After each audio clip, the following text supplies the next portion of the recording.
be alone. I don't need it. This light has shown. It's so depressing. Down here at Higher Ground with Hot Sisters, we've got Wes, who plays bass guitar, and we've got Scott, who's the singer, and Jordan, who plays drums. So, how long have you guys been playing together? As a group, you came in January? January of last year, yep. So that's how many months? 7? 7 months. 7 months. Right, cool. So one of the unique things about you guys is that you only have one melody instrument.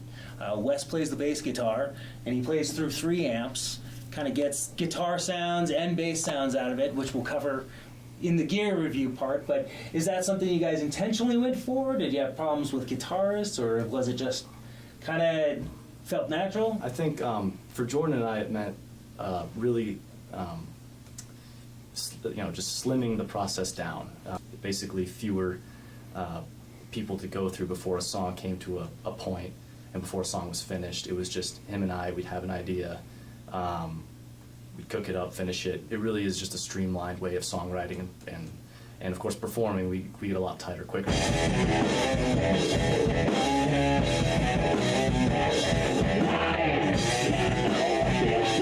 All right, so we're here with Wes from Hot Sisters here. Wes is actually the only melody instrument in the band. It's just drums and you and singing. So it's pretty cool. We're going to check out what he's got going for a amp setup here, and then we're going to investigate his pedal board. Yeah, so on the top here is Backline 600. It's by GK. It's 300 watts. It really kicks like a mule.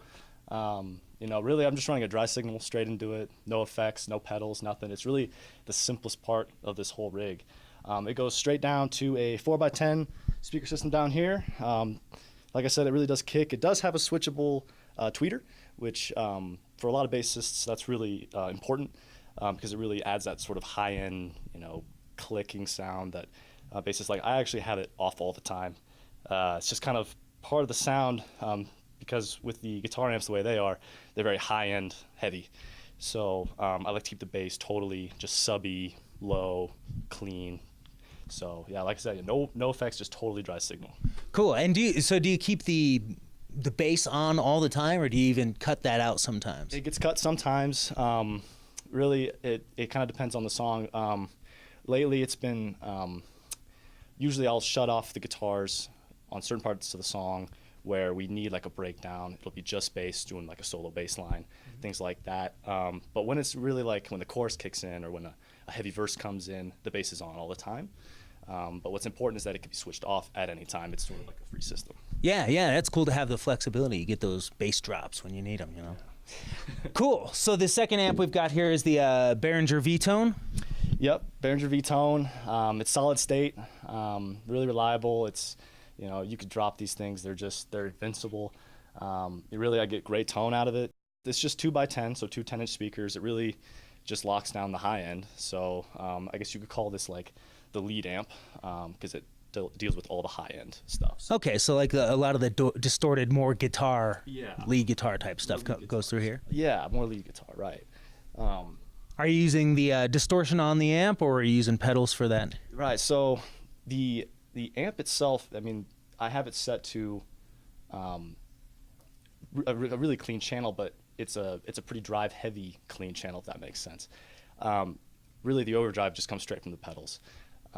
But this V-tone is such that you can set it to a really drivey sort of clean tone and still get really nice distorted sounds just through pedals. So basically I leave the overdrive completely off on the amp, but it still allows me to just amp up the drive just a little bit. Cool. And what's the third amp, the Behringer Vampire? So this is actually Jordan, our drummer's amp, but he let me use it. It is a big 12-inch speaker, single 12. And this holds down the mid-range, so this is kind of like the secondary amp to the lead. It holds down the mid-range. With that big speaker, it really just kind of punches the mid, if you think about like high-end, mid, low, that's how I kind of think of this setup. It still has the boosted signal from the POG, and I guess we'll get to that. It still has the boosted signal from the POG, but it's toned down to where it doesn't interfere with the high-end. It's just almost all mid and low. Okay, and so there's no distortion running on that. That's pretty clean too. Clean as well. Do you run them simultaneously for your more lead guitar sound? For the lead guitar sound, normally it's just the top amp. I'll run both of them together when there is a solo that's pretty crash heavy. So if we're in the middle of a song and we come out of a chorus or something, and if Jordan is still riding pretty hard on a crash or a ride or something, I'll bring in both amps because, like I said, both are still running the boosted signal. So both are still going to have that sweet high end. It's just the bass will be cut out, so it'll be just these two for the lead part, just for more power, basically, just so it cuts through. Very cool. So you actually do switch between all three of them and switch them all in and out at different times. That's really cool. Awesome.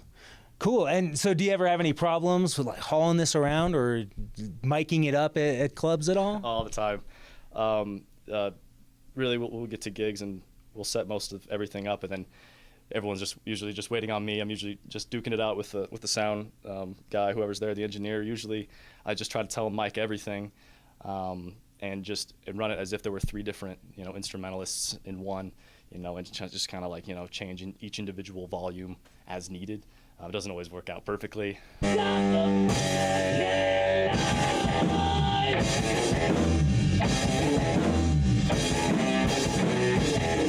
right, now we're down here on the floor with Wes from Hot Sisters, and we're taking a look at the pedal board that drives these amps over here. So you've got quite an interesting setup going here. Obviously, you've got some A/B switches. Let's start there. How do you have that set up? Yeah, so these are live wire ABY boxes. They're pretty common pedals. They just do line switching, basic line switching. But I do have two set up here, and they're sort of contorted. Basically, the way the band works and the way we try to write songs is we try to make sure we have as much flexibility as possible within just one instrument. Basically, what this setup allows me to do is it allows me to separate each individual line at any time, basically on demand. So because I do have two guitar amps, this one is dedicated to just lead and rhythm guitar amps, if you will. And then this is just between guitar amps and bass. So you can switch between, if I just want bass on, I could go like that. If I want maybe just rhythm guitar, switch over like that. Just lead is here. It's just kind of like a free roaming, all together.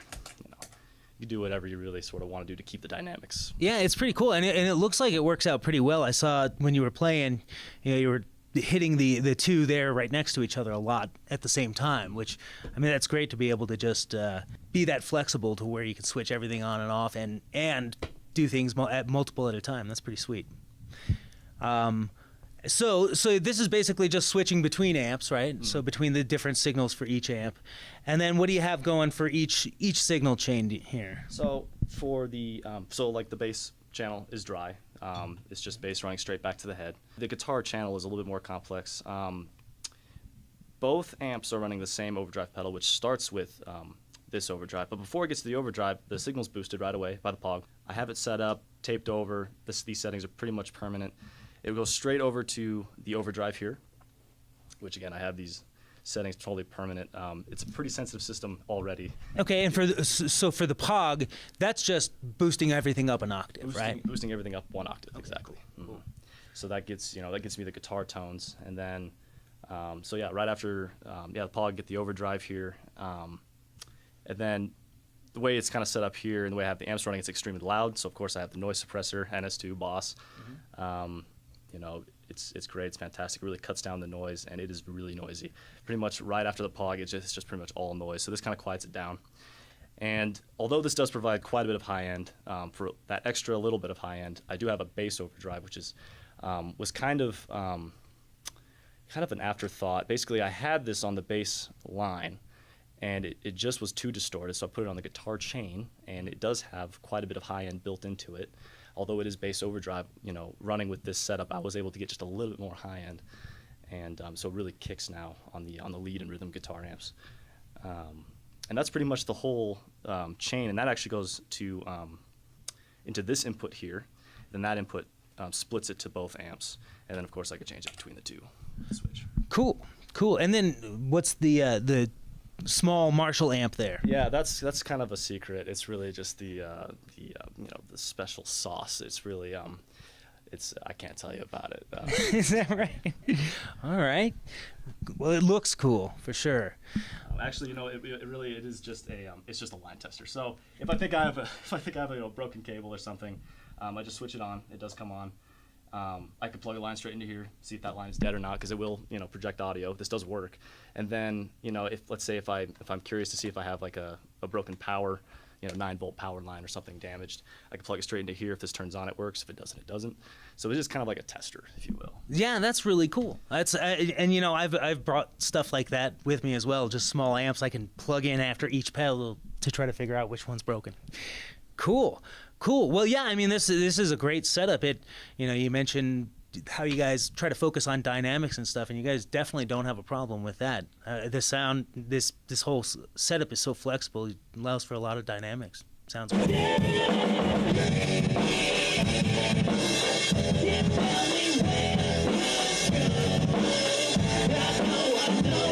All right, now we're going to take a look over here at Wes's Axes.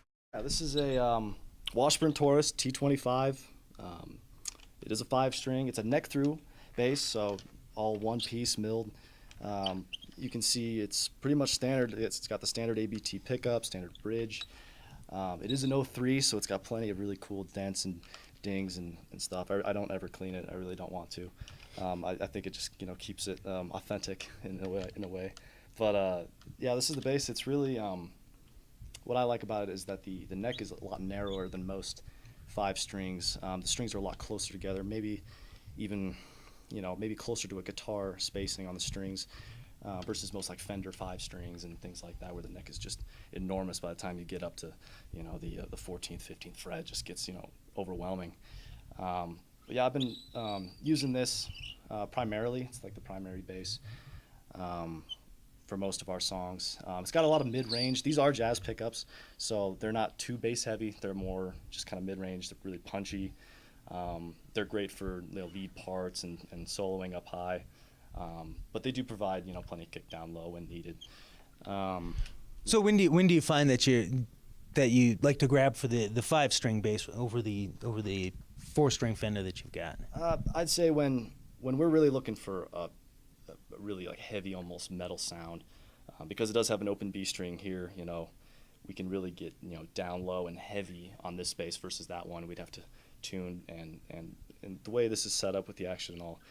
The down low sounds are much cleaner, you know, a lot easier and a lot easier to hear. They're not as muddy, basically. You know, the basic problem with the bass is that it gets muddy. Any good bass player will probably tell you, basses are muddy. You know, thick strings, you know, the pickups can only do so much. But with this setup, we just try to get the down lows. Cool. And what's the Velcro? Yeah, that's really a new feature. It's there because we have a little black light that we like to put on here for really dark venues, and that may sound like, you know, a cop out, but when you're the only melodic instrument, everyone hears when you mess something up.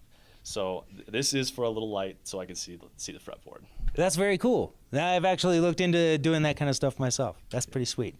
Cool. And then, so the other guitar you've got here, it's you got a 4-string P bass. Mm-hmm. Yeah, 4-string P bass. I love this thing. It's you know, fairly standard, right? Just P bass, pickup, standard bridge, everything pretty standard on it. You know, pretty light gauge strings on this particular one versus the 5-string. Other than that, it's standard. I did do this pickup all myself. It's basically just cutouts from a Woodstock book, basically just plastered on there and clear coated. Other than that, it is what it is pretty much standard. The pickups on this one are definitely more bassy than the Washburns. Mm-hmm. This definitely will kick a little bit harder on the low end. But again, you know, with just a simple twist of the knob, the high ends come right out. It's really just a really versatile bass. Very cool. And of course, you got the Velcro there as well. Yep, it's there too. Very sweet. Cool. All right. Well, thanks very much for talking to us and showing us what you got going on.